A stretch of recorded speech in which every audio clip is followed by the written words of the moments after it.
Disclaimer. This video is full of blasphemy and satirical sketches about religious figures and events. It also contains mentions of male genitalia as quoted from Islamic sources. Do not watch if you're worried you'll get offended. Listen, I know that the title seems disrespectful and provocative, but I swear that is what happened, at least according to Islamic sources.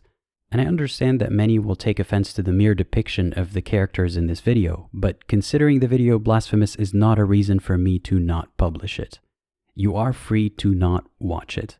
I will use satire and humor to dissect and critique the story of when God stripped down a prophet to prove a point. I hope you enjoy.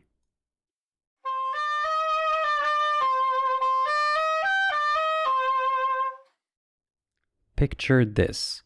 Musa, aka Moses, was a shy man. Artist, a little help please? Thank you.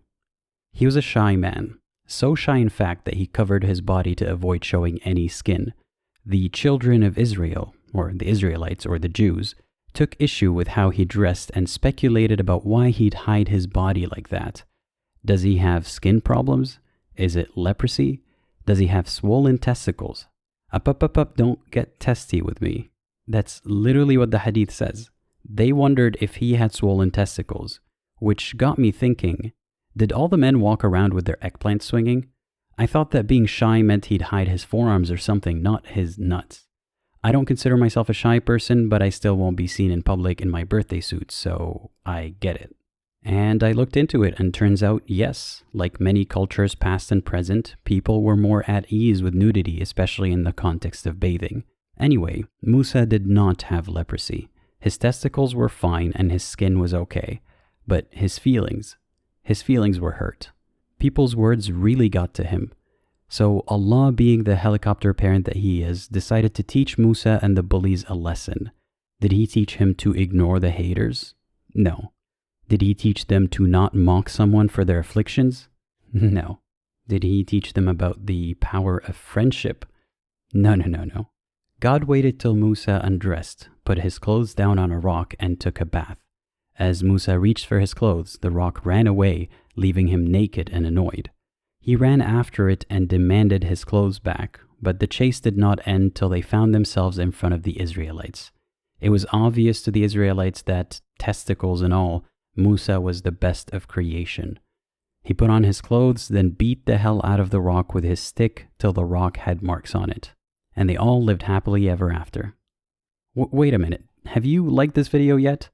Give it a like and a comment to show the talented artist Jasmine some appreciation. Say hi, Jasmine. Hi, guys. Now for the fun part. Commentary. You know when apologists deflect every critic by saying that they're taking things out of context? Well then, let's start the commentary with some context. Surah Al-Ahzab, in other words the chapter in the Quran titled Al-Ahzab, has a nice verse numbered 69 that says, O ye who believe, be not as those who slandered Moses, but Allah proved his innocence of that which they alleged, and he was well esteemed in Allah's sight. And as usual, there is no context in the Quran to explain the incident behind this verse, but it is present in the hadith as the story I just told. And that is what the exegesis or tafsir relies on to explain this verse. Allow me to take us on a tangent and give more context by looking at the previous verses, starting with verse number 63. When the Prophet is asked about the promised doomsday that never seems to come, the author, presumably Allah, says, tell them only Allah knows. It's a typical open-ended answer, but okay, keep your secrets. Then the author immediately deflects by cursing the disbelievers. Blink and you'll miss it. It's a classic distraction tactic. Forget your legitimate questions to verify if the Prophet is a charlatan. Focus on the bad guys who asked too many questions that they disbelieved. Do you want to be roasted like a shawarma as you regret your skepticism? It's the same kind of sadistic stuff many believers leave in my comments, and I wonder where they learned it from. Anyway, that's how disjointed the verses are. Deflection, threats of torture, then warning the believers to not bully a prophet, or else he'll strip them naked in public. No wait, or else he'll strip the prophet naked in public. I think he's got it backwards. Which brings me to my next point. How traumatizing was that? Musa was a gymnophobe, someone who has fear of nudity. You could tell that Musa was triggered by the traumatic situation because of his violent outburst against the rock. He was extremely self-conscious, yet Allah threw him in the deep end to make a point. That's not how you do exposure therapy, pun intended. And notice how Allah made the rock look like the bad guy, then let it suffer the consequences? Isn't that like Islam making all disbelievers look like the bad guys, but not taking blame for the hate that incites? Such poetic symmetry. Musa should have been angry at God, not the rock, because God engineered this situation. He animated a stone to expose Musa's stones to the Israelites. I can excuse a regular human bursting in violent anger in that situation, but this isn't a regular human. This is supposed to be a prophet whose actions and words teach moral lessons. Which brings us to my next point. Allah did a poor job at teaching us a lesson here. First of all, his attitude about diseases and disability is pretty ableist, insensitive, and frankly tone-deaf. The words used in the verse and the hadith, barra'ahu and abra'ahu, stem from the word barra'a, which means proved innocent. The rumor about Musa having a medical condition or a defect is presented and treated like an accusation, as if Musa did something wrong if he had a medical condition, as if having a medical condition is shameful. Let me remind you who is behind these so-called defects. Allah is. He's the one who creates humans to his specifications, allegedly. And by the way, being gay is not a defect, I'm just echoing Islamic lore. So why not be inclusive and give a prophet an illness every now and then? Have them not be the best of creation. Perhaps throw in a female prophet. Just a suggestion. And by the way, an apologist could speculate that the Israelites wanted to know if Musa had leprosy because they feared it is contagious. But the hadith implies otherwise. They wondered if he had a skin problem, swollen testicles, or some other defect. The theme is him hiding a flaw. So it's a stretch to say that Allah orchestrated all of this simply to let them know that he's not a biohazard. Anyway, back to the childish antics. Here's a scenario to demonstrate how ridiculous this method of rebuttal is. Hey guy, I heard you have swollen testicles. No, I don't. I think you do. No, I don't. Yeah, you do. Look at them. Do these look swollen to you? Do they? That's basically what happened, except the protagonist didn't even consent to the demonstration. Here's another scenario. I get derogatory comments all the time from people saying that I am gay. How fragile and messed up would I be if I leaked a sex tape to prove that I am straight? I wouldn't do that. I tell them that their presumption doesn't hurt me because I don't see homosexuality as a flaw, and that I don't need to prove my straightness or gayness to them. So rather than stripping down a man against his will, maybe Allah could have taught Musa and everyone a lesson about confidence, or how to deal with bullies while remaining clothed.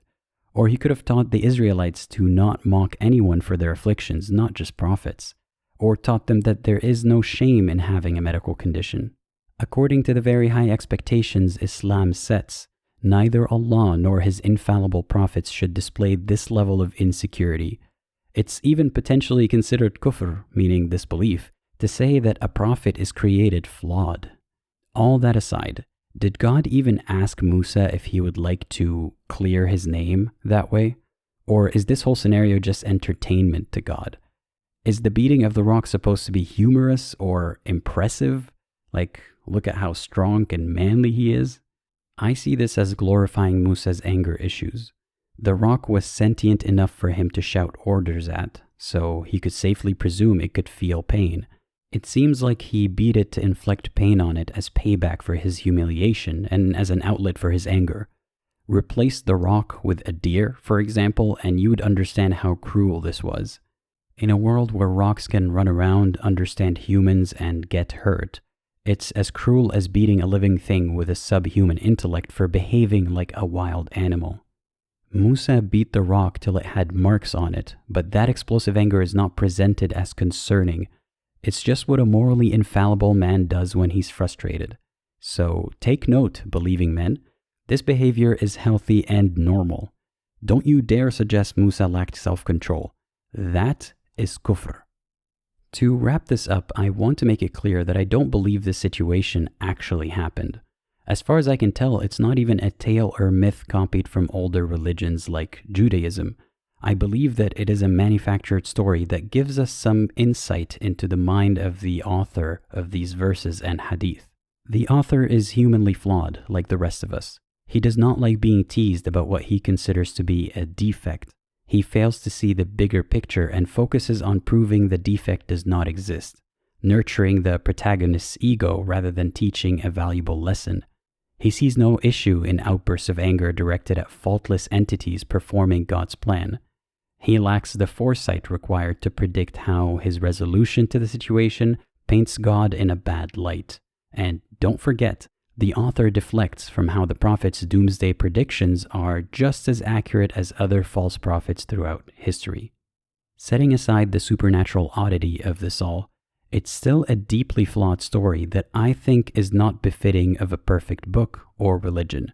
Without working back from the conclusion that Islam is perfect, this situation does not make a lot of sense.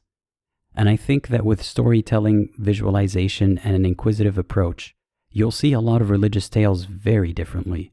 So let me know your thoughts about this one and if I should do other stories in the future. As always, don't miss the bloopers and think critically, think for yourself. Stupid frickin'. That's the kind of stuff you watch from a distance. Daddy, chill. What the hell is even that?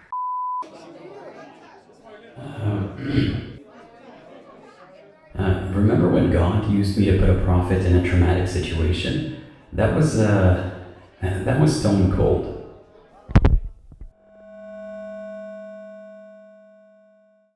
Please clap. Imagine that while running away, the Rock paused to battle Musa in games of rock, paper, scissors, and the Rock just kept winning for some reason, so it kept getting away. There's a joke in there somewhere, you just gotta work for it. Look at this distinguished gentleman. Yes, very distinguished. I see. So David kept teasing him about his, you-know-what, being inflamed. I said, David, stop, because you know David. Yeah, he's too much sometimes. Yeah. But he kept teasing him till he just showed up with no clothes. Oh wow, sounds like good old Crazy Dave drove him mad. Yeah, that's why we call him Crazy D. Yeah, D is crazy. D's nuts. What?